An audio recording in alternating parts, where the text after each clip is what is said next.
Guys, selamat malam.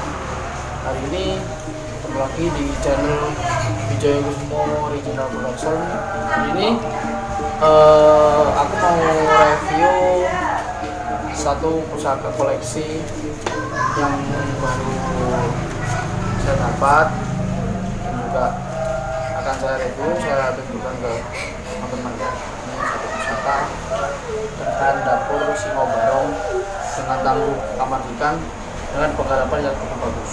Oke, next kita buka ini.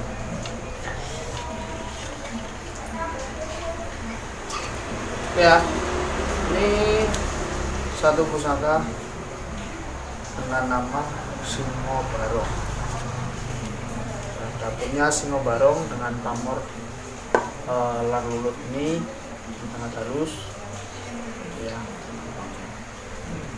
kelihatan lotnya tuh 2, 3, 4, 5, 6, 7, 8, 9, 12 merupakan keris kamar ikan yang digarap dengan pamor lar lulut.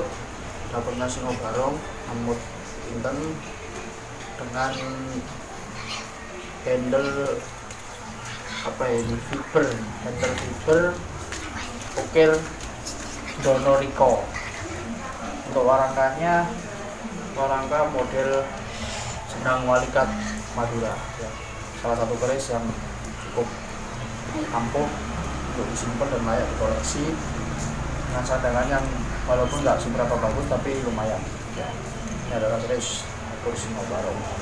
Jadi jangan takut dan ragu untuk menyimpan satu keris walaupun kerisnya kamar ikan, yang penting kita nguri-nguri. Oke, jangan lupa like dan subscribe agar saya makin mengembangkan channel ini khususnya tentang budaya. Nanti akan saya kasih video lebih detail tentang pusaka. Oke, thank you, bye.